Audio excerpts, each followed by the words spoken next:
Shalom saudara, saya percaya hari ini kita semua tetap bersuka cita di dalam kebaikan Tuhan. Pesan Tuhan yang menjadi tema di tahun 2021 menegaskan bahwa tahun ini adalah tahun integritas. Hal ini berarti kunci kemenangan di tahun ini terletak dari integritas seorang Kristiani dalam segala aspek kehidupannya. Oleh karena itu, dalam edisi Voice of Pentecost kali ini, saya akan membahas tentang berintegritas di tengah krisis hidup. Saudara, di hari-hari ini, ujian integritas sedang terjadi bagi saudara dan saya. Contohnya, apakah kita tetap baik saat dalam tekanan, akan tetap loyal dalam keadaan kekurangan, atau justru berkompromi dengan dunia saat sakit, gagal, bahkan sampai saat miskin mendadak? Saudara, perlu kita ingat bahwa integritas adalah hasil pembentukan dan tidak otomatis bisa dimiliki seseorang. Pembentukan integritas membutuhkan ujian, proses, dan waktu. Di dalam Mazmur 1 ayat 1 berkata, "Berbahagialah orang yang tidak berjalan menurut nasihat orang fasik, yang tidak berdiri di jalan orang berdosa, dan yang tidak duduk dalam kumpulan pencemooh." Jadi, melalui ujian, seseorang bisa terbukti apakah ia ada di jalan yang benar atau tidak. Lalu, berapakah lama waktu dari proses pembentukan integritas? 30 hari, 3 bulan, atau 1 tahun? Yang pasti proses ini akan berbeda di setiap individunya. Orang yang dibentuk integritasnya memerlukan kekuatan spiritual, kejiwaan, dan fisik. Asupan ini diperlukan di awal proses, di tengah ujian, hingga akhirnya menjadi pemenang untuk berbuah. Untuk melewati proses pembentukan integritas, kita tentu perlu bertumbuh dan berakar di dalam firman Tuhan. Saudara, penting untuk kita memperhatikan akar dari kehidupan kita. Di dalam Mazmur 1 ayat 1, pemazmur menggambarkan hidup seseorang yang benar, yaitu orang yang tidak tergoda untuk berkompromi dengan nilai kefasikan, dosa, bahkan kumpulan pencemooh. Tentunya nilai ini dilakukan karena seseorang ini berakar di dalam firman Tuhan. Seseorang yang berakar di dalam Tuhan pasti memiliki kualitas integritas. Lalu, apa resep untuk memiliki kualitas integritas? Sesuai dengan Mazmur 1 ayat 2, kita harus menjadikan Taurat itu kesukaan dan merenungkan Taurat itu siang dan malam. Kata kesukaan dan merenungkan firman Tuhan menggambarkan hubungan yang dimiliki orang berintegritas dengan Tuhan. Mazmur 1 ayat 3 berkata, "Ia seperti pohon yang ditanam di tepi aliran air, yang menghasilkan buahnya pada musimnya dan yang tidak layu daunnya. Apa saja yang diperbuatnya berhasil." Untuk hidup, jelas sebuah pohon membutuhkan air. Namun, betapa beruntungnya pohon yang ditanam di tepi aliran air. Ia tidak membutuhkan waktu lama dan usaha besar untuk akarnya mencari air. Kesukaan dan merenungkan firman-Nya siang dan malam merupakan gaya hidup orang berintegritas. Hal ini digambarkan dalam Mazmur 1 ayat 2 dan 3. Dikatakan gaya hidup karena hal ini dilakukan setiap hari. Apakah mungkin gaya hidup terbentuk begitu saja? Jawabannya adalah tidak. Hal ini dimulai dari cinta mula-mula. Namun orang benar perlu membangun disiplin rohani dan memelihara cintanya.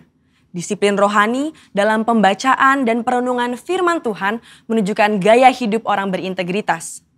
Seperti pohon yang bertumbuh dan berakar di tepi aliran air, akan mudah untuk bertumbuh dan berbuah, demikian digambarkan gaya hidup orang yang berintegritas, yang kesukaannya ialah merenungkan firman Tuhan siang dan malam. Dalam Yohanes 15 ayat 7 dan 8 berkata, "Jikalau kamu tinggal di dalam aku dan firmanku tinggal di dalam kamu, mintalah apa saja yang kamu kehendaki dan kamu akan menerimanya. Dalam hal inilah Bapa-Ku dipermuliakan, yaitu jika kamu berbuah banyak dan dengan demikian kamu adalah murid-murid-Ku." Di ayat ini, Yesus menjelaskan hubungan sebab akibat yang erat antara gaya hidup merenungkan firman dengan berbuah dalam kehidupan. Apa buah yang diinginkan Tuhan dihasilkan oleh setiap umatnya? Buah-buah yang Tuhan ingin kita hasilkan adalah buah pertobatan, buah kehidupan, buah karakter, dan buah jiwa-jiwa.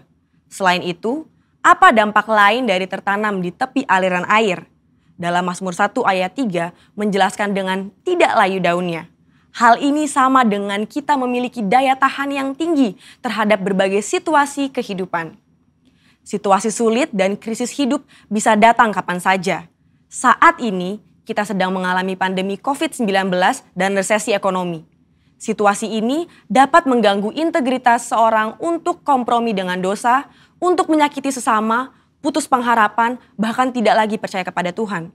Lewat pemazmur, Tuhan hendak mengatakan kepada kita bahwa dari hubungan seseorang dengan Tuhan lewat gaya hidup cinta akan firman Tuhan bukan hanya agar kita berbuah, tapi juga agar kita tetap berintegritas. Di mata Tuhan, orang seperti ini dipandang dan dijanjikan apa saja yang ia perbuat berhasil. Saya percaya kita yang sudah mendengar ini akan semakin memperhatikan akar kita, perhatikan gaya hidup kita, dan perhatikan hubungan kita dengan firman Tuhan. Saudara, untuk penjelasan yang lebih lanjut dari tim teologi kami, silakan klik link yang ada di atas atau scan QR Code yang tersedia. Salam integritas, Tuhan Yesus memberkati.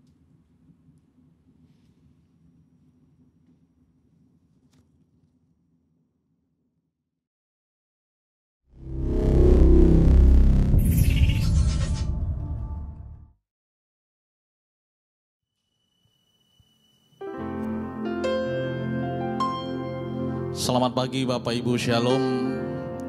Tiba saatnya untuk kita ibadah online. Kita akan mulai ibadah online kita pada pagi hari ini. Mari kita siapkan hati kita sungguh-sungguh di hadapan Tuhan. Dan biar kemuliaan Tuhan selalu nyata kita terima. Mari kita tundukkan kepala sebentar Bapak Ibu untuk kita memulai ibadah online kita pada pagi hari ini. Bapa di surga, terima kasih, kami bersyukur.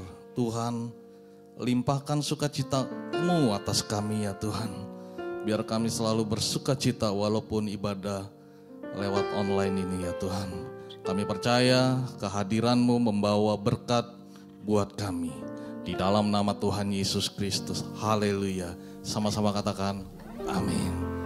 Bapak Ibu Saudara siap bersukacita, yang siap bersukacita katakan, amin. Haleluya.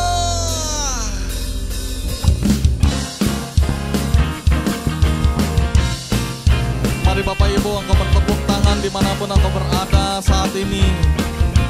Terima kasih Tuhan. Roh Kudus tercurah di tempat ini. Urapannya yang ajaib memulihkan umatnya. Roh Kudus tercurah bagi gerejanya, membangkitkan umat pilihannya. Katakan hari ini, hari inilah harinya Tuhan, saat pembebasan tiba. Katakan belenggu dosa telah dipatahkan, mari bersorak bagi Dia. Hey, anggur baru tercurah penuhi umatnya dengan sukacita. Minyak baru tercurah urapi umatnya, nyata kuasanya. Lebih lagi dengan segenap hati kita nyanyikan lagu ini.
sukacita. Minyak baru tercurah, urapi umatnya, nyata kuasanya. Nyata kuasanya. Sekali lagi dengan segenap hati katakan nyata. Nyata kuasanya.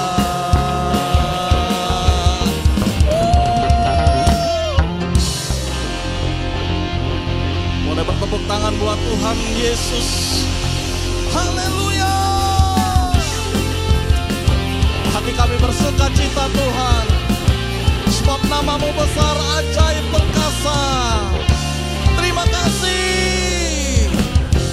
Tuhanlah kekuatan dan mazmurku, Dia gunung batu dan keselamatanku. Hanya padamu hatiku percaya, Kaulah menara dan kota perlindungan. Ku mau selalu bersyukur, sebab cintamu padaku takkan pernah berubah. Hatiku percaya, walau bumi bergoncang, gunung-gunung beranjak, namun kasih setiamu tak pergi dariku. Terima kasih Tuhan, terima kasih. Sama-sama. Tuhanlah kekuatan dan mazmurku, Dia gunung batu dan keselamatanku. Hanya padamu hatiku percaya, Kaulah menara dan kota perlindungan. Ku mau selalu bersyukur, sebab cintamu padaku takkan pernah berubah. Hatiku percaya, walau bumi bergoncang, gunung-gunung beranjak, namun kasih setiamu tak pergi dariku. Kasih setiamu tidak akan pernah pergi dari kami ya Tuhan. Kami percaya Tuhan, pemeliharaanmu, perlindunganmu nyata. Terima kasih Tuhan, terima kasih.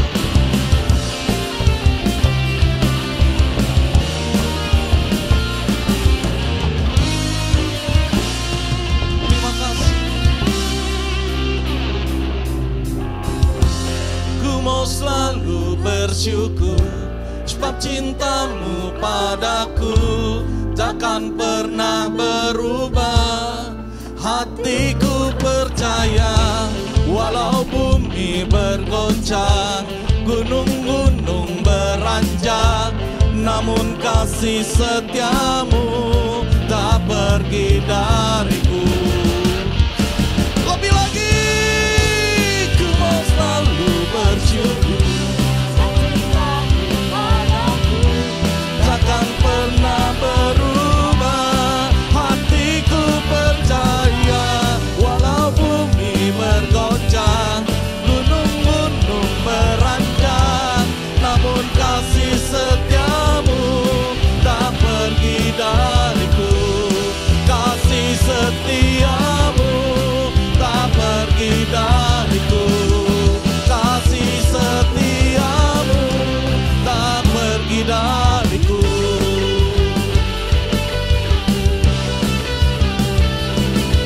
Haleluya.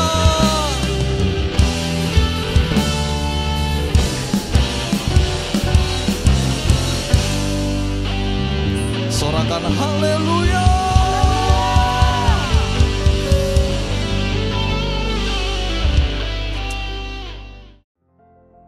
Mazmur 91. Orang yang duduk di dalam lindungan yang maha tinggi dan bermalam dalam naungan yang maha kuasa akan berkata kepada Tuhan, tempat perlindunganku dan kubu pertahananku, Allahku yang kupercayai, sungguh Dialah yang akan melepaskan engkau dari jerat penangkap burung, dari penyakit sampar yang busuk. Dengan kepaknya Ia akan melindungi engkau, di bawah sayapnya engkau akan berlindung. Kesetiaannya ialah perisai dan pagar tembok. Engkau tak usah takut terhadap kedahsyatan malam, terhadap panah yang terbang di waktu siang, terhadap penyakit sampar yang berjalan di dalam gelap, terhadap penyakit menular yang mengamuk di waktu petang. Walau 1.000 orang rebah di sisimu, dan 10.000 di sebelah kananmu, tetapi itu tidak akan menimpamu. Engkau hanya menontonnya dengan matamu sendiri dan melihat pembalasan terhadap orang-orang fasik. Sebab Tuhan ialah tempat perlindunganmu, yang maha tinggi telah kau buat tempat perteduhanmu. Malapetaka tidak akan menimpa kamu, dan tulah tidak akan mendekat kepada kemahmu. Sebab malaikat-malaikatnya akan diperintahkannya kepadamu untuk menjaga engkau di segala jalanmu. Mereka akan menatang engkau di atas tangannya, supaya kakimu jangan terantuk kepada batu. Singa dan ular tedung akan kau langkahi. Engkau akan menginjak anak singa dan ular naga. Sungguh hatinya melekat kepadaku, maka aku akan meluputkannya. Aku akan membentenginya sebab ia mengenal namaku. Bila ia berseru kepadaku, aku akan menjawab. Aku akan menyertai dia di dalam kesesakan. Aku akan meluputkannya dan memuliakannya. Dengan panjang umur akan kukenyangkan dia, dan akan kuperlihatkan kepadanya keselamatan daripadaku. Amin. Tiba saatnya untuk kami mendengarkan firman-Mu ya Tuhan. Tuhan perlengkapi kami, Tuhan urapi kami, biar firman yang kami dengar menjadi kekuatan bagi hidup kami, di dalam kami mengikuti Engkau ya Tuhan. Terima kasih ya Tuhan, terima kasih.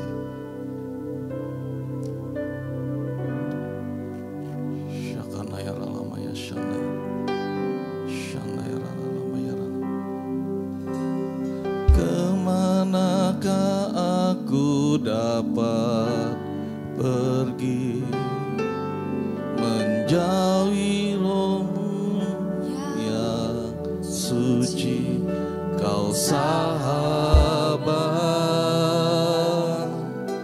dan Kau dekat, dan Kau dekat, bahkan seluruh pengabdianku,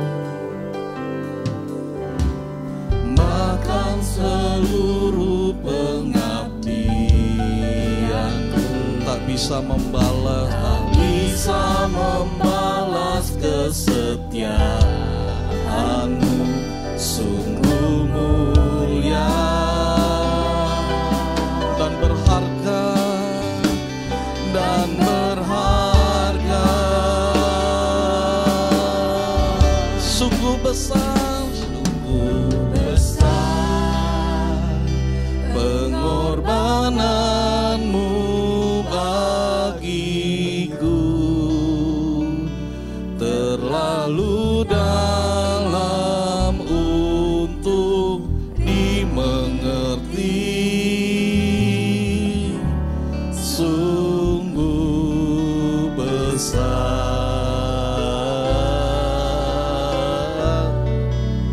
sungguh indah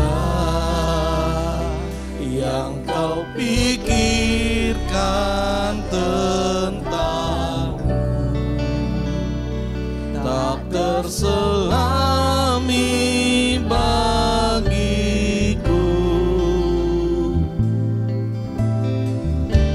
sungguh indah. Ini doa kami, ini pengharapan kami ya Tuhan.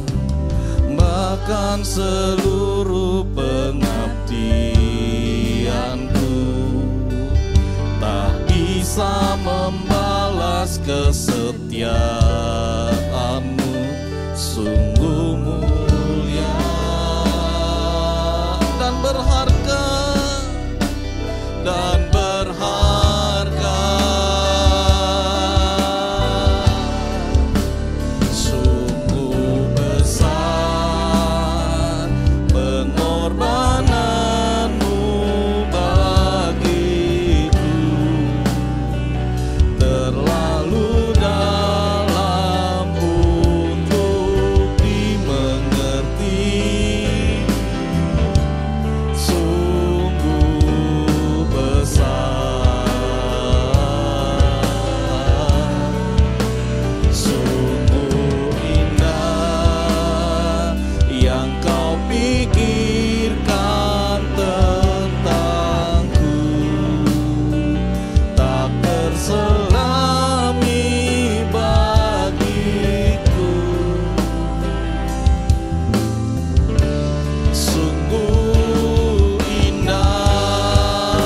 lagi. Sungguh besar, sungguh besar pengorbananmu bagiku, selalu dalam untuk dimengerti. Sungguh besar, sungguh indah yang sungguh indah yang Kau pikirkan tentang diri kami ya Tuhan. Tidak terselami bagi kami, itu sungguh indah buat kami ya Tuhan. Lebih lagi katakan sungguh besar Yesus.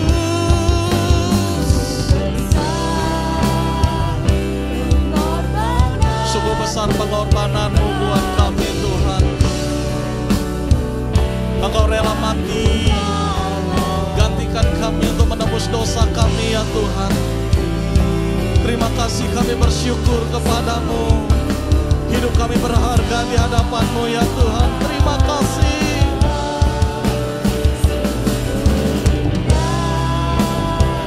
Yang Kau pikirkan tentangku tak terselami bagiku.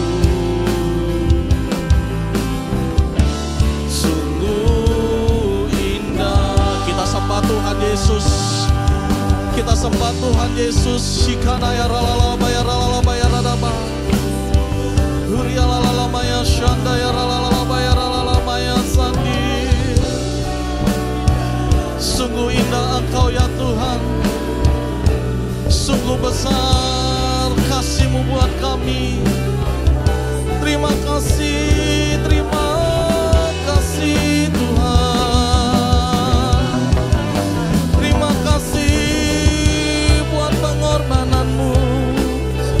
Terima kasih buat kesetiaan-Mu Tuhan. Terima kasih Bapa. Haleluya, haleluya. Mari kita renungkan kebaikan Tuhan. Kita renungkan akan kebaikan Tuhan. Haleluya. Syaralalama ya syandi ya ranamu. Kuria lalalama ya ralalama ya sik. Kiara ya ralalama ya ralalama ya ralalama. Hikana ya ralalama ya sandi.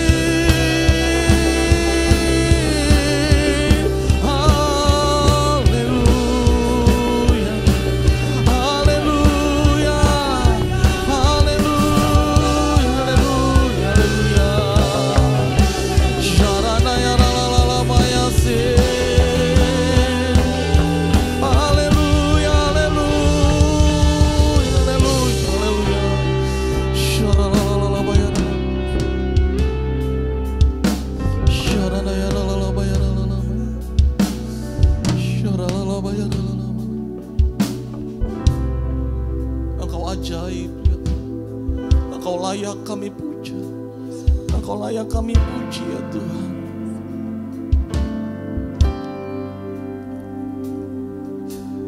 Layak dipuji, disembah, Kaulah yang bertahta dulu, sekarang dan selamanya.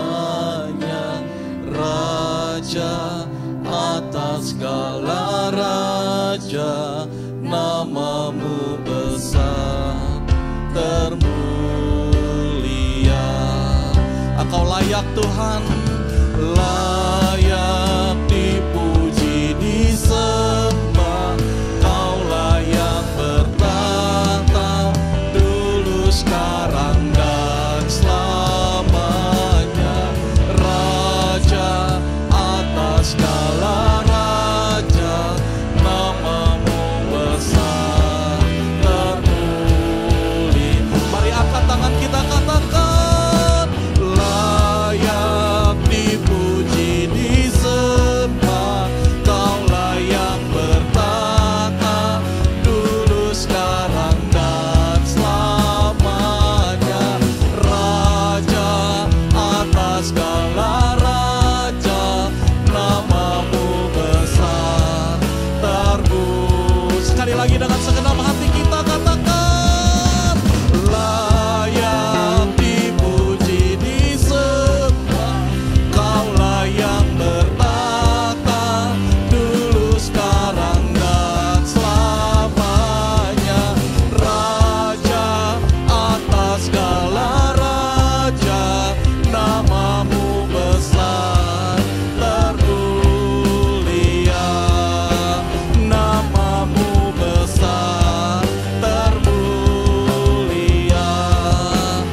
Pentakosta ketiga adalah pencurahan Roh Kudus yang dahsyat di zaman ini melebihi yang terjadi di Azusa Street.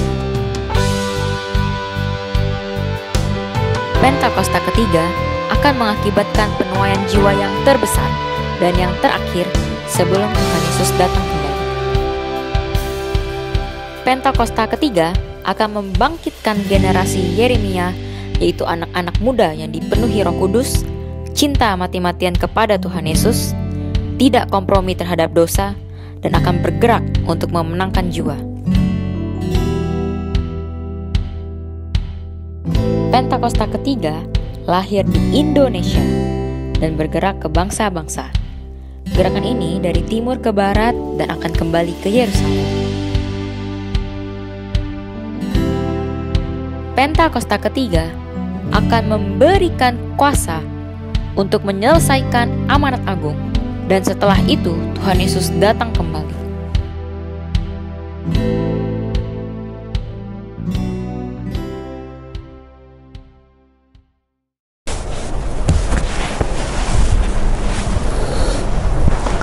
Shalom saudara terkasih dalam Kristus. Mari kita sebelum mulai ibadah pagi hari ini, kita berdoa terlebih dahulu. Bapa, kami ucap syukur buat anugerah dan kasih setiamu yang selalu kau nyatakan dalam kehidupan kami. Kami boleh sampai hari ini semuanya karena kebaikanmu dan kasih setiamu Tuhan. Terpujilah namamu Bapa, biar kami mau mendengarkan firman-Mu, berbicaralah lewat mulut lidah hamba-Mu, urapi kami semua, berikan roh hikmat pengertian dan pengenalan akan firman-Mu. Dan kami mau belajar untuk merenungkan dan melakukannya di dalam nama Tuhan Yesus. Yang mau dan percaya sama-sama katakan amin. Nah saudara terkasih dalam Kristus, sekali lagi Tuhan akan mencurahkan Roh Kudus atas setiap kita, atas gerejanya. Dan ini semua yang diharapkan oleh semua gereja ya. Sekali lagi satu takaran kepenuhan Roh Kudus akan terjadi dalam setiap kehidupan umat percaya. Oleh gembala sidang kita kayak istilah Pentakosta ketiga ya. Nah saudara terkasih dalam Kristus, ada salah satu data yang dapat dari BRC, yaitu singkatannya dari kata kalimat Bilangan Research Center ya, lembaga survei. Salah satu ya yang saya bacakan ini hanya salah satu poin aja, bahwa dalam era pandemi ini pemanfaatan media digital meningkat. Ya. Banyak gereja yang memanfaatkan digital ya selama online, ya ibadah yang online selama masa pandemi ini. Namun spiritualitas jemaat menurun. Nah, ini cukup prihatin saudara. Terutama di kalangan anak-anak muda. Nah, itu menurut Research Center ya saudara. Namun saudara, Tuhan telah berjanji kepada gembala sidang kita bahwa akan terjadi peningkatan spiritualitas anak-anak muda. Ya, generasi Yeremia akan dipakai oleh Tuhan. Oleh karena itu saya percaya Pentakosta 3 itu pasti terjadi. Yang setuju katakan amin. Ya, karena pencurahan Roh Kudus akan terjadi secara luar biasa. Itu yang akan memutarbalikkan kondisi saat ini. Saya percaya ya, dan ini harus kita terus bawa dalam doa supaya terjadinya kebangkitan spiritualitas atau kebangkitan rohani di antara generasi anak-anak muda. Amin, setuju saudara? Ya. Nah hari ini saya nggak bicara tentang dampak atau manfaat daripada Roh Kudus atas setiap kita. Namun saya ajak saudara untuk perhatikan, ini tak kalah penting saudara. Yaitu sebelum murid-murid Tuhan Yesus ya, mengalami pencurahan Roh Kudus Pentakosta yang pertama.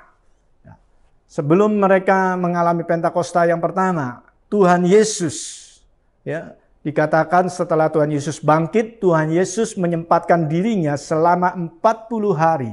Yang menampakkan diri kepada murid-muridnya. Nah saya mau bahas tentang hal itu saudara.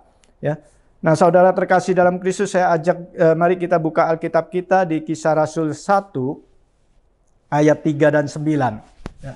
Kisah Rasul 1 ayat 3 sampai 9. Kita sama-sama baca dengan suara keras. 1, 2, 3. Kepada mereka ia menunjukkan dirinya setelah penderitaannya selesai, dan dengan banyak tanda ia membuktikan bahwa ia hidup. Sebab selama 40 hari ia berulang-ulang menampakkan diri dan berbicara kepada mereka tentang kerajaan Allah. Ayat 4, pada suatu hari ketika ia makan bersama-sama dengan mereka, ia melarang mereka meninggalkan Yerusalem dan menyuruh mereka tinggal di situ menantikan janji Bapa. Yang demikian katanya, telah kamu dengar daripadaku, sebab Yohanes membaptis dengan air, tetapi tidak lama kamu akan dibaptis dengan Roh Kudus. 6. Maka bertanyalah mereka yang berkumpul di situ, Tuhan, maukah engkau pada masa ini memulihkan kerajaan bagi Israel? Jawab Tuhan, engkau tidak perlu mengetahui masa dan waktu yang ditetapkan Bapa sendiri menurut kuasanya. Tetapi kamu akan menerima kuasa kalau Roh Kudus turun ke atas kamu. Dan kamu akan menjadi saksiku di Yerusalem dan di seluruh Yudea dan Samaria dan sampai ke ujung bumi. Sesudah ia mengatakan demikian, terangkatlah ia disaksikan oleh mereka dan awan menutupnya dari pandangan mereka. Nah, saudara terkasih dalam Kristus, dari beberapa ayat ini kita baca bahwa Tuhan Yesus ya sebelum dia naik ke surga, dia sempat menampakkan diri dan tinggal bersama-sama dengan murid-muridnya selama 40 hari lamanya. Ia berulang-ulang ya berbicara kepada murid-muridnya tentang kerajaan Allah. Artinya kerajaan Allah begitu penting, saudara. Cara berpikir, mindset tentang kerajaan Allah itu begitu penting. Karena itu walaupun murid-murid Tuhan Yesus sudah sekian lama mengikuti Yesus, sudah melihat berbagai tanda dan mujizat yang ajaib. Namun saudara, pemikiran, cara berpikir mereka, secara sudut pandang mereka banyak dipengaruhi dengan pemikiran-pemikiran yang dimiliki oleh bangsa-bangsa Yahudi pada waktu itu, saudara. Ya, dari mana saya tahu, saudara? Di ayat yang keempatnya, pada waktu Tuhan Yesus bilang, suruh mereka untuk tinggal di Yerusalem karena untuk menantikan janji Bapa, ya. Dan Tuhan Yesus berbicara, kamu akan dibaptis dengan Roh Kudus. Namun ayat ke-6-nya, murid-murid Tuhan Yesus belum connect tuh. Cara berpikir mereka masih dipengaruhi dengan cara berpikir yang lama, saudara. Mereka tanya begini, saudara, Tuhan, maukah engkau masa ini memulihkan kerajaan bagi Israel? Nah, pemikiran-pemikiran seperti ini justru yang dimiliki oleh banyak bangsa Yahudi pada waktu itu. Mereka percaya akan nubuatan Yesaya bahwa akan ada Mesias, Juru Selamat yang akan menyelamatkan mereka. Tapi mereka, konotasi mereka itu hanya kepada bangsa Yahudi saja, bukan kepada secara universal, secara global, bahwa Mesias adalah juru selamat untuk dunia. Mereka tidak berpikir seperti itu. Cara pandang mereka agak sempit. Mereka hanya berpikir untuk mereka saja, karena pada saat itu kondisi bangsa Yahudi sedang dijajah oleh bangsa Romawi. Dan mereka tanya, Tuhan, kapan kita dibebaskan dari perbudakan, dari penjajahan bangsa Romawi ini? Nah, Tuhan ngomong, kamu nggak perlu urus itu. Ini dengan kata lainnya ya, saudara, dengan bahasa saya sendiri. Kamu nggak perlu urus itu kapan waktunya, Bapak yang menentukan. Tapi kamu akan menerima Roh Kudus. Kalau Roh Kudus turun atas kamu, kamu akan menjadi saksiku di Yerusalem dan seluruh Yudea, Samaria, dan sampai ke ujung bumi. Amin. Nah, ternyata satu hal yang tidak mudah. Kalau ada sesuatu yang sudah begitu lama mempengaruhi cara berpikir kita, cara sudut pandang kita, itu tidak mudah untuk mengubahnya, saudara. Ya, perlu waktu. Yudas pun, ya, salah satu yang murid Tuhan Yesus yang mengkhianati Tuhan Yesus, ya,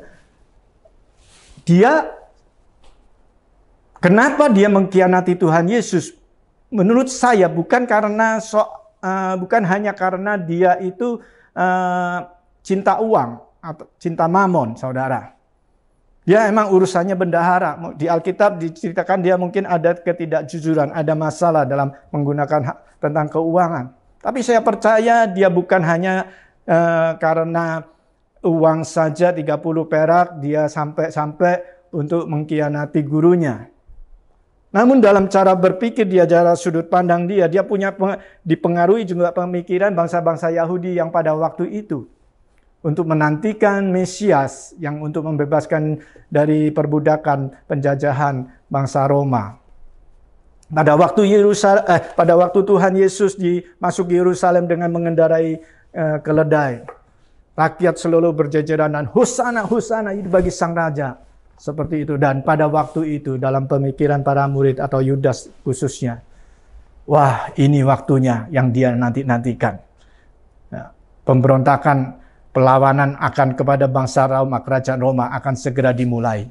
Tapi sudah dinantikan beberapa minggu kok nggak ada action dari gurunya. Dan mulailah muncul skenario yang kedua. Yaitu dengan cara apa? Mengkhianati Tuhan Yesus. Menjual Tuhan Yesus kepada ahli-ahli Taurat dan Farisi. Dengan harapan, dengan cara berpikir seperti ini. Mungkin ketika Tuhan Yesus ditangkap, mungkin saat itu Tuhan Yesus akan mengirimkan bala tentara surga untuk melawan bangsa Romawi. Ya, itu mungkin yang ada dalam skenario cara berpikirnya Yudas, saudara. Dan ketika terjadi penangkapan Tuhan Yesus, ternyata gurunya juga nggak melawan. Bahkan sampai disiksa pun juga nggak melawan. Dan akhirnya Yudas melihat semua itu dan dia menyesal. Dan dia bunuh diri. Nah saudara, ini menunjukkan apa saudara? Ketika kita memiliki suatu cara berpikir atau sudut pandang yang berbeda dengan apa yang menjadi sudut pandang kerajaan surga, itu sangat berbahaya saudara. Oleh karena itu ada dua hal yang harus kita persiapkan di dalam memasuki Pentakosta, pencurahan Roh Kudus, yang dikatakan Pentakosta ketiga. Ini yang harus dua hal ini yang harus kita pelajari dan kita persiapkan. Yang pertama yaitu terjadinya perubahan paradigma, yaitu cara berpikir, dan perspektif, yaitu cara sudut pandang. Itu harus terjadi perubahan paradigma atau cara berpikir dan perspektif, cara sudut pandang itu harus berubah total dari cara pandang pada umum lama kita. Kita harus belajar apa yang firman Tuhan katakan, apa yang menjadi keinginan Tuhan. Kita harus selaraskan cara berpikir kita, cara sudut pandang kita, karena itu sangat mempengaruhi kehidupan kita. Yang setuju katakan amin. Nah, saya mau cerita dulu terlebih dahulu tentang soal Adam dan Hawa. Nah, saudara terkasih dalam Kristus, Adam dan Hawa sebelum jatuh dalam dosa, pasti mereka itu suka bermain-main atau suka berjalan melewati pohon buah pengetahuan baik dan jahat. Mungkin sesekali mereka juga bisa berteduh di bawah pohon itu. Betul nggak? Kira-kira betul nggak? Ya kan? Tapi setiap hari mereka dekat di daerah area pohon itu nggak pernah menarik perhatian mereka. Mereka nggak pernah tergoda dengan nikmatnya buah itu, eloknya buah itu, nggak pernah tertarik. Sampai tiba satu saat, iblis menjelma jadi ular tua dan dia memutarbalikkan firman. Dia menipu si Hawa. Dia katakan, Hawa, di Taman Firdaus ini, dia putar balik itu firman Tuhan. Itu liciknya, itu hebatnya liciknya si jahat ya.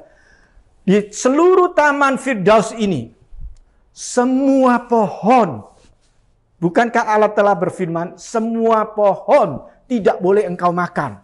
Wah, padahal semua pohon kan boleh dimakan. Dia putar balikan itu. Semua pohon tidak boleh engkau makan. Kecuali yang satu itu. Nah, perhatiin. Dia tunjuk. Kecuali yang satu itu. Pohon buah pengetahuan baik dan jahat. Itulah boleh kau makan. Harusnya itu yang tidak boleh makan. Tapi begitu si ular tunjuk kecuali pohon itu. Mata Hawa yang tadinya itu nggak pernah tertarik kepada pohon buah pengetahuan baik dan jahat. Mata Hawa mulai melihat mulai melihat pohon itu. Dan mulai tertarik, mulai terpengaruh. Dan iblis melanjutkan mempengaruhi cara berpikir Adam dan Hawa. Sekali-kali engkau makan pohon itu, makan buah itu, pengetahuan baik dan jahat itu, kalian tidak akan mati. Kalian akan menjadi seperti Allah, mengerti apa yang baik dan apa yang jahat. Nah, saudara terkasih dalam Kristus, cara berpikir Adam dan Hawa mulai dipengaruhi oleh bujukan si jahat. Dia mulai memikirkan, mulai timbul satu keraguan. Pantesan Allah melarang kita makan buah pohon pengetahuan baik dan jahat. Ya kalau dengan bahasa sekarang ya, manusia sekarang ya mungkin Allah enggak mau kita jadi saingannya. Ya kurang lebih seperti itu saudara. Ya kira-kira kalau bahasanya sekarang saudara. Nah tapi dalam hati mereka sudah timbul keraguan tentang Allah. Cara berpikir mereka sudah dipengaruhi. Pada akhirnya mereka baru makan buah pengetahuan baik dan jahat, mereka jatuh dalam dosa. Jadi apa artinya saudara? Ketika cara berpikir dan cara sudut pandang kita itu tidak sama, tidak selaras dengan cara pandang dan sudut yang Tuhan miliki, Tuhan Yesus miliki, itu sebetulnya cikal bakal awal pertama kita jatuh dalam dosa. Yang mengerti katakan amin. Cikal bakal awal pertama kita udah jatuh dalam dosa. Jadi sangat berbahaya dan sangat riskan banget ya. Kalau kita terus mempertahankan apa yang menurut kita baik, apa yang menurut kita benar, sedangkan firman Tuhan tidak berbicara demikian, saudara. Jadi Tuhan ingin di dalam menantikan pencurahan Roh Kudus, ada satu perubahan paradigma, perubahan cara sudut pandang, saudara. Kalau selama ini kita masih memikirkan apa yang menurut kita benar, ya, menurut kepentingan pribadi kita, ya, agar kita cepat kaya, agar kita cepat sukses, cepat lebih terkenal, saudara, ya, dan apa yang kita tertarik, apa yang dunia tawarkan, ya, termasuk keinginan-keinginan daging kita, saudara. Artinya kehidupan saudara dan saya itu masih egosentris, saudara. Masih banyak keakuan, saudara. Kita tidak akan bisa memahami apa yang menjadi kehendak Tuhan Yesus. Kehendak Bapa di surga, kita nggak akan bisa. Dan sama juga ketika Tuhan Yesus mencurahkan Roh Kudus-Nya, kemungkinan kita juga bukan bagian dari dalam bilangan yang menerima kepenuhan Roh Kudus. Saudara pahami hal ini, bahwa Tuhan Yesus mencurahkan Roh Kudus-Nya. Tujuannya bukan supaya untuk kita menjadi sakti, saudara, ya, untuk supaya kita keren, wah, dilihat oleh orang bisa melakukan banyak tanda dan ajaib dan mujizat, ya, bayangan kita jalan aja orang sembuh seperti Petrus, atau sapu tangan kita dibawa, ya, seperti Paulus, sapu tangannya dibawa bisa menyembuhkan orang sakit. Ya, kalau kita mau coba sapu tangan kita dibawa bisa bikin orang rebah gitu. Bukan seperti itu, saudara. Itu semua adalah dampak dan hasil akibat kita mengalami kepenuhan Roh Kudus. Tapi tujuan sesungguhnya yang Tuhan mau kita untuk mengalami pencurahan Roh Kudus adalah supaya kehidupan kita ada terhubung dengan surga, terhubung dengan kerajaannya, link dengan surga. Untuk apa? Untuk menyelesaikan amanat agung, untuk menyelesaikan perintah Tuhan Yesus. Muridkanlah, jadikanlah seluruh bangsa muridku, baptislah mereka dalam nama Bapa, Allah dan Anak dan Roh Kudus. Amin. Amin. Itulah kehendak Bapa yang harus kita lanjutkan untuk kita semua menyelesaikannya. Amin, saudara. Nah, jadi ketika kita dipenuhi Roh Kudus, seharusnya tidak ada lagi pemikiran untung rugi. Saya melakukan ini manfaatnya buat apa, Tuhan? Tidak ada dalam diri kita seperti itu lagi. Kalau kita masih terus menimbang untung rugi, menimbang manfaatnya apa, berarti keakuan kita egosentris kita masih belum, cara berpikir kita masih salah, cara pandang kita masih tidak akurat, saudara. Ketika kita sudah dipenuhi Roh Kudus, yang ada di dalam pikiran kita harusnya segala sesuatu dari Tuhan, oleh Tuhan, dan untuk Tuhan. Amin. Amin, saudara. Nah, coba kita buka Kisah Rasul 4 ayat 32. Kisah Rasul 4 ayat 32. Adapun kumpulan orang yang telah percaya itu, mereka sehati dan sejiwa, dan tidak seorang pun yang berkata bahwa sesuatu dari kepunyaannya adalah miliknya sendiri, tetapi segala sesuatu adalah kepunyaan mereka bersama. Mereka walaupun memberikan semuanya pada para rasul, namun oleh para rasul dibagi-bagikan kepada mereka lagi sesuai dengan keperluan mereka. Hasilnya mereka tidak ada yang kekurangan dan tidak ada yang berlebihan. Semuanya cukup. Nah, tuh saudara, ini luar biasa saudara. Kalau kita baca ayat ini saudara, kita renungkan, kayaknya ini untuk zaman ini, konteks zaman ini sangat-sangat tidak mudah untuk dilakukan. Betul nggak? Ya. Orang percaya pada waktu itu mereka memang suka berkumpul dan sehati sejiwa, ya, bahkan mereka tidak menganggap sesuatu itu sebagai milik yang harus dipertahankan, dan mereka rela serahkan di bawah kaki para rasul. Tetapi para rasul pun tidak menerima sebagai kepunyaan milik mereka. Para rasul juga membagikan lagi kepada umatnya sesuai dengan keperluan mereka masing-masing. Kita bisa lihat dalam hal ini bahwa kehidupan orang-orang percaya pada waktu itu sungguh-sungguh keakuannya sudah nol banget. Mereka tidak lagi merasa memiliki milik harta baik apapun juga, ya, termasuk tanah mereka. Mereka rela bagikan semuanya. Ini luar biasa saudara, dan saya percaya ini nggak mudah saudara. Nggak mudah untuk bagaimana cara mengaplikasikan, bagaimana apakah bisa benar-benar kita praktekkan pada konteks zaman ini.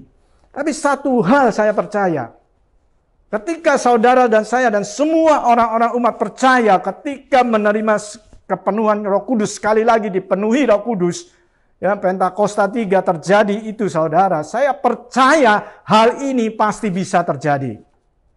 Yang setuju katakan amin. Amin. Karena apa? Ketika kita mengalami kepenuhan Roh Kudus, seharusnya kita tidak lagi memandang diri kita sebagai Tuhan, tapi kita hanya memandang diri kita sebagai hamba. Dan Tuhan kita hanya satu, Tuhan Yesus. Dan segala sesuatu oleh Dia, dari Dia, dan untuk Dia. Amin. Dan tidak ada lagi kata-kata hitungan. Segala sesuatu yang dimuliakan haruslah Tuhan Yesus sebagai Raja. Kita hanya hamba-hambanya, anak-anak Raja. Amin. Oleh karena itu, orang percaya pada waktu itu bisa melakukannya. Mereka bisa all out semua hidupnya dalam kepada Tuhan Yesus, karena mereka satu memahami tentang kerajaan surga. Ya, hidup mereka tidak untuk mereka lagi, tapi hidup mereka untuk Kristus sebagai Sang Raja. Oh, saya berdoa dalam nama Tuhan Yesus. Saat ini yang kita mendengar, walaupun mungkin ini sesuatu yang sulit bagi kita untuk cara kita mengerti, karena sudut pandang kita, cara berpikir kita selalu melihat uang sebagai utama dalam hidup kita, sebagai yang kita butuhkan dalam hidup ini.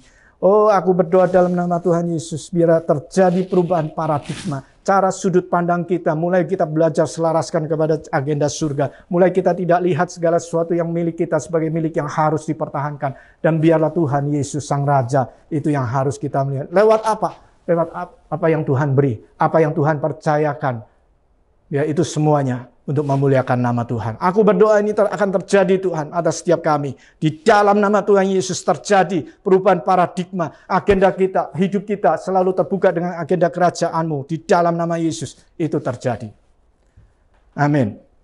Nah, hal yang kedua, apa yang harus kita lakukan? Yaitu bertekun dalam persekutuan antara umatnya dalam doa, pujian, dan penyembahan. Nah, Yang kedua, bertekun dan sehati dalam persekutuan antara umatnya dalam doa, pujian, dan penyembahan. Kisah Rasul 1 ayat 14 mengatakan, mereka semua bertekun dengan sehati dalam doa bersama-sama dengan beberapa perempuan serta Maria ibu Yesus dan dengan saudara-saudara Yesus. Itu sebelum mereka dipenuhi Roh Kudus. Kita baca lagi Kisah Rasul 2 ayat 46 dan 47. Dengan bertekun dan sehati, mereka berkumpul tiap-tiap hari dalam bait Allah. Mereka memecahkan roti di rumah masing-masing secara bergilir dan makan bersama-sama dengan gembira dan dengan tulus hati, sambil memuji Allah, dan mereka disukai semua orang.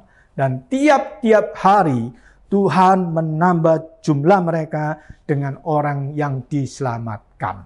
Nah, saudara terkasih dalam Kristus, mereka dalam menantikan janji Bapa, mereka sudah punya kesehatian dan mereka bertekun bersama-sama dalam doa pujian penyembahan. Bahkan ketika mereka dipenuhi Roh Kudus, itu tidak berubah. Mereka tetap bertekun dan sehati. Itu penting, saudara. Dan puji Tuhan, Gembala sidang kita Pak Niko juga menangkap tentang hal ini. Oleh karena itu, DNA gereja kita adalah restorasi Pondok Daud, saudara. Yaitu apa, saudara? Prajurit gagah perkasa, prajurit Kristus yang gagah perkasa, yang memiliki gaya hidup doa pujian penyembahan dalam keunitian siang dan malam. Dan ada sarana tempatnya di SICC, Menara Doa, lantai 12. Ya. Pada waktu sebelum pandemi, kita harus pergi jauh, mungkin saudara merasa kejauhan. Nah, sekarang pada waktu pandemi, ya, enggak perlu pergi tempat yang jauh-jauh. Cukup di Zoom aja ada. Setiap hari, 24 jam. Zoom. Ya, saudara nggak perlu cari yang subuh. Cari yang saudara bisa. 1 jam, 2 jam, silakan. Masuk dalam menara doa. Nanti linknya bisa minta sama Han-Han. Di gereja kita pun sendiri, ya, walaupun nggak ada menara doa, tapi kita ada rumah doa, ya, sebulan 2 kali, hari Sabtu malam jam 7:30. Ya, kemarin kita habis rumah doa. Saudara bisa tanya kepada ketua kulnya, saudara. Ayo masuk doa, masuk dalam hadirat Tuhan, naikkan doa pujian penyembahan bersama-sama. Itu sangat penting, saudara. Dan di samping itu, gereja kita juga ada yang namanya komsel kul, yang kita sebut kul, ya, buat kalangan kita yang sebut kul, saudara. Ya. Kul, kita bersekutu bersama-sama, saling berbagi, saling menerima, saling memberi, saling mendoakan, saling bersaksi. Ya, di sana kita berlatih untuk bersaksi, berlatih untuk membagikan sesuatu. Ya, kul selama sebelum era pandemi, kul MP1, MP2 mungkin paling malas tuh. Kadang-kadang masih bolong-bolong, orang-orang sibuk. Tapi setelah era pandemi, wah, itu berubah, saudara. Kul MP1, MP2 paling rajin tuh, nggak pernah bolos. Setiap minggu selalu ada. Bahkan dalam 1 bulan terakhir ini sudah ada jemaat-jemaat yang mulai ikut juga. Ya, saudara yang belum ikut, ayo saya undang di hari Kamis atau di hari Jumat ada kul anak-anak muda. Dan juga ada kul hari Sabtu ada kul menceng. Ya, saudara bisa tanya, ada lagi kul kreo. Ya, saudara bisa tanya dengan ketua kul masing-masing. Ya. Kenapa itu penting, saudara? Harus bertekun dalam doa pujian penyembahan dan dalam persekutuan antara jemaat. Karena supaya satu, api Roh Kudus tetap terjaga dalam diri kita. Yang setuju katakan amin. Kalau kita nggak sering berkumpul, api Roh Kudus ini akan cepat padam, saudara. Kedua, kenapa kita harus sering selain ibadah minggu online seperti ini dan kita harus ikut dalam kul, ya, yang namanya kelompok sel seperti itu, saudara. Tujuannya adalah kita bisa belajar saling berbagi, saudara. Ya, di komsel yang kita lakukan, di kul yang kita lakukan, kita tidak bicara selalu melulu tentang hal-hal yang rohani. Ya, kadang-kadang ada sharing firman juga, pasti ada sharing firman juga. Tapi tidak bicara tentang hal yang rohani belaka. Namun ada kita bicara juga tentang kehidupan sehari-hari. Ya, ada yang bersaksi, ya ada yang bercanda juga, ada yang macam-macam, saling berbagi saudara. Ya, saling memberkati, ada yang cemas khawatir bisa dikuatkan kembali. Ya, ada yang nggak tahu masalahnya lagi apa pekerjaannya lagi sulit hari-hari ini, nggak tahu seperti apa, bisa dikuatkan kembali saudara. Nah, itu tujuannya. Tujuannya untuk kita bukan hanya menerima saja sesuatu yang dari Tuhan, terus menerima pengertian firman Tuhan. Tapi kita tidak pernah berbagi. Itu akan bahaya saudara. Itu akan jadi istilahnya laut mati kalau tidak pernah berbagi. Ya, atau gudang garam tuh saudara. Yang tidak pernah menggarami, garamnya kita terima. Nanti darah tinggi saudara. Ya, jadi kita harus berbagi. Kita harus bagikan. Dengan kita berbagi dengan sesama, maka secara otomatis apa yang kita terima dari Tuhan akan berlipat kali ganda. Yang mengerti katakan amin. Api doa kita, api Roh Kudus itu akan terus semakin menggelora, semakin akan menyala-nyala. Dan kehidupan damai sejahtera dan sukacita akan semakin bertambah-tambah dalam hidup kita. Amin. Ya, oleh karena itu jangan lagi terus dihimbau, didesak untuk ayo naik menara doa atau ikut kul komsel. Ini harus merupakan suatu keharusan, kesadaran yang harus kita lakukan. Amin. Ya. Saya berdoa kita bisa menangkap message tentang hal ini, ya. Untuk kita bisa dipenuhi dengan Roh Kudus, kita harus terbuka dengan rencananya Tuhan. Ya, kita harus selaraskan cara pandang kita, cara berpikir kita harus selaraskan dengan apa yang Tuhan mau, apa yang menjadi agendanya. Dan di antara sesama kita harus sering berkumpul, istilahnya saling mendoakan, masuk dalam komsel itu sarananya, dan kita naik ke menara doa. Ya, doa memuji menyembah Tuhan, intim dengan Tuhan. Mau saudara? Ya, saya berdoa, kita sama-sama berdoa. Suatu ketika waktunya yang Tuhan tetapkan, Bapa tetapkan, Pentakosta ketika terjadi, saudara dan saya termasuk di dalamnya. Setuju? Percaya saudara? Tuhan Yesus memberkati.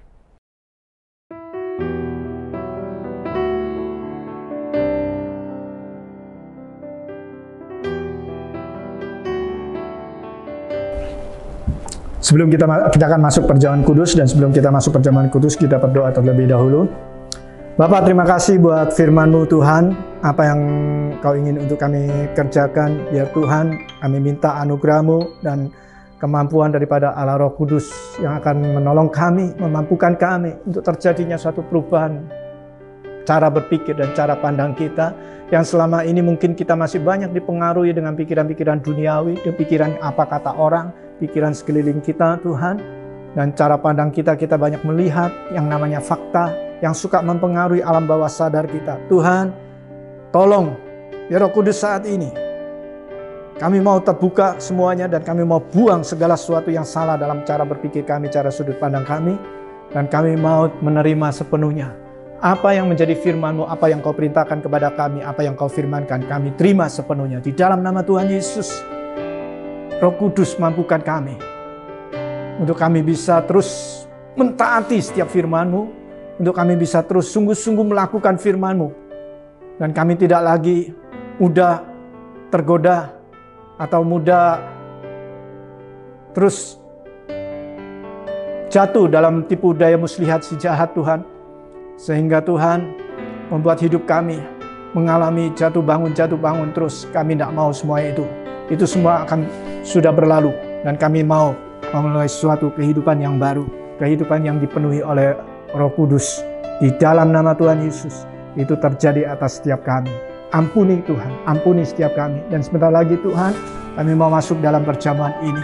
Layakan kami, sucikan, kuduskan kehidupan kami ini Tuhan Yesus, agar kami dapat masuk dalam perjamuan ini dengan sikap hati yang benar. Dan juga Tuhan, kuduskan setiap alat sarana yang kami pakai, baik anggur atau air, ya, roti atau biskuit yang kami pakai. Di dalam nama Tuhan Yesus, aku materaikan air dan anggur yang kami pakai. Di dalam nama Tuhan Yesus, aku materaikan kuasa dalam yang kudus, yang melambangkan kuasa nama yang kudus Tuhan. Dan juga Tuhan, roti dan biskuit yang melambangkan tubuh-Mu yang kudus, aku materaikan di dalam nama Tuhan Yesus. Dan biarlah ketika kami sama-sama masuk dalam perjamuan ini, hadirat-Mu turun atas kami. Dan Tuhan, berkat-Mu Kau nyatakan, membuat kehidupan kami memiliki keintiman dengan Engkau Tuhan. Sama seperti Engkau dan Bapa adalah satu adanya. Demikian kami dan Engkau dan Bapa adalah satu adanya. Di dalam nama Tuhan Yesus. Amin. Siapkan anggur dan roti masing-masing di rumah. Sementara saya akan bacakan firman Tuhan, saudara tinggal mengaminkan saja.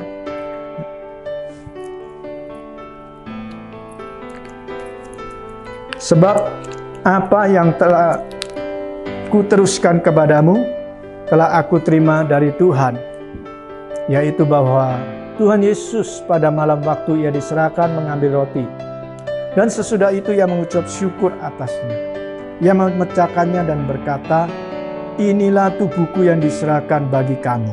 Perbuatlah ini menjadi peringatan akan aku. Nah, angkat ini roti tinggi-tinggi saudara. Saudara-saudara yang dikasihi Tuhan, bukankah roti yang kita pecah-pecahkan ini adalah persekutuan dengan tubuh Kristus? Mari kita sama-sama makan di dalam nama Tuhan Yesus.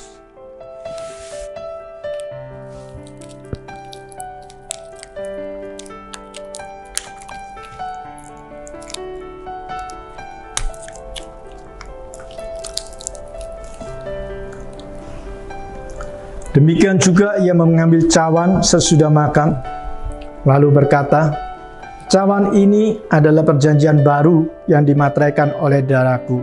Perbuatlah ini setiap kali kamu meminumnya, menjadi peringatan akan aku. Angkat cawan ini tinggi-tinggi. Saudara-saudara yang kasih Tuhan, bukankah cawan yang atasnya kita mengucap syukur adalah persekutuan dengan darah Kristus? Mari kita sama-sama minum dalam nama Tuhan Yesus.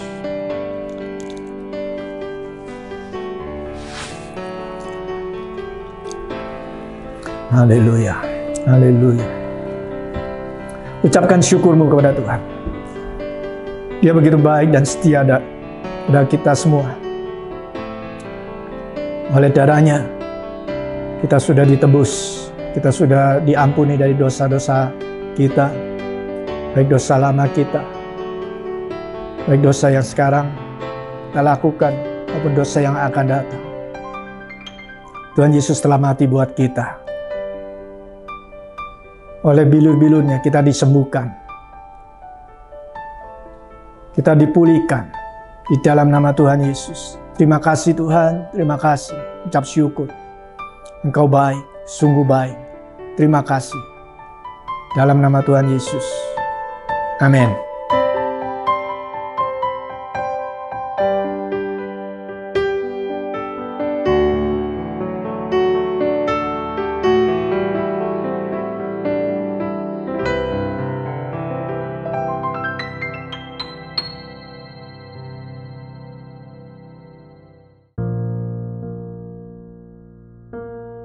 Mari Bapak Ibu, kita akan masuk ke doa syafaat kita. Mari kita tundukkan kepala, kita berdoa bersama.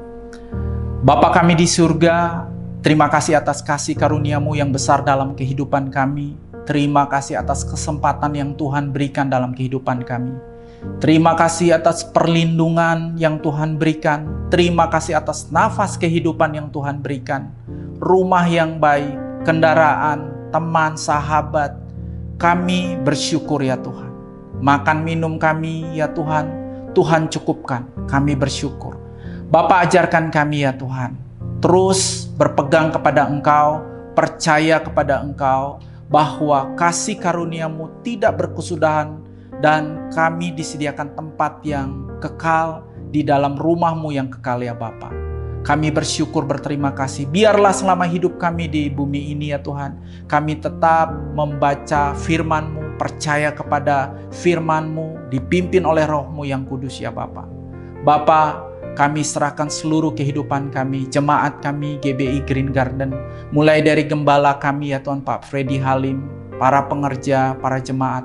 Tuhan berkati, Tuhan kuduskan kami. Kami percaya Tuhan, kami tidak akan pernah mampu ya Tuhan berjalan sendiri tanpa kasih karunia Tuhan. Kami juga tak lupa ya Tuhan berdoa bagi gembala rohani kami Pak Niko beserta keempat wakil. Dalam kondisi-kondisi seperti ini ya Tuhan, kuatkan mereka, berkati mereka beserta keluarga besar mereka ya Tuhan. Segala sesuatu yang mereka butuhkan ya Tuhan untuk mengorganisasi, mimpin ya Tuhan GBI ya Tuhan Gatot Subroto, Tuhan berikan kekuatan, hikmat, marifat bagi mereka. Kami tak lupa juga ya Tuhan berdoa bagi bangsa kami, bangsa Indonesia pada masa-masa COVID ini ya Tuhan. Kekuatan kami hanya daripada Tuhan. Kami memberkati Presiden kami Pak Jokowi, Pak Maruf Amin sebagai wakil, para menteri, para anggota DPR, MPR, sampai kepada para wali kota, bupati, gubernur ya Tuhan, sampai kepada kepala suku, sampai kepada kepala keluarga. Tuhan berkati kami. Seluruh kehidupan bangsa kami serahkan ke dalam tangan-Mu. Biarlah damai sejahtera sukacita Tuhan memimpin. Jauhkan daripada yang jahat, jauhkan daripada rancangan jahat, rancangan-rancangan yang tidak mendatangkan damai sejahtera sukacita. Berkati semua sektor ya Tuhan Yesus di dalam kehidupan bernegara kami. Kami bersyukur ya Tuhan, Engkau dahsyat bagi Indonesia. Engkau memberkati kami dengan dahsyat. Biarlah gereja-Mu ya Tuhan menjadi ya Tuhan terang. Biarlah gereja-Mu menjadi teladan. Biarlah gereja-Mu ya Tuhan Yesus menjadi ya Tuhan Yesus penghiburan dalam kondisi seperti ini ya Bapa. Berkati hamba-hamba-Mu ya Bapa, baik di pedesaan, baik di pedalaman, di kota ya Tuhan. Mereka semua bekerja di dalam nama-Mu. Kuatkan mereka ya Tuhan, berkati mereka ya Bapa. Juga para jemaat ya Tuhan, di dalam segala kehidupan mereka ya Tuhan. Tuhan tolong mereka, pulihkan, kuatkan, sembuhkan mereka ya Bapa. Kami semua membutuhkan Tuhan pada hari ini. Biarlah damai sejahtera sukacita Tuhan terus ya Tuhan Yesus menaungi kami ya Bapa. Sampai kedatangan Tuhan Yesus yang kedua kali. Kami serahkan doa ini kepadamu ya Bapa. Dan tibalah saatnya kami siap menerima berkat yang daripadamu. Dalam nama Tuhan Yesus kami berdoa. Haleluya. Mari kita akhiri ibadah ini. Kita angkat kedua tangan kita tinggi-tinggi. Saudara-saudara terkasih dalam Kristus, terimalah berkat dari Allah Bapa, kasih, damai sejahtera, sukacita dari Tuhan Yesus Kristus, kekuatan, penghiburan, dan pertolongan daripada Allah Roh Kudus terus menyertai kita semua. Mulai dari saat ini sampai Maranatha Tuhan Yesus Kristus menjemput kita di awan permai, bahkan sampai hidup kekal selama-lamanya. Yang percaya sama-sama katakan amin. Tuhan Yesus memberkati.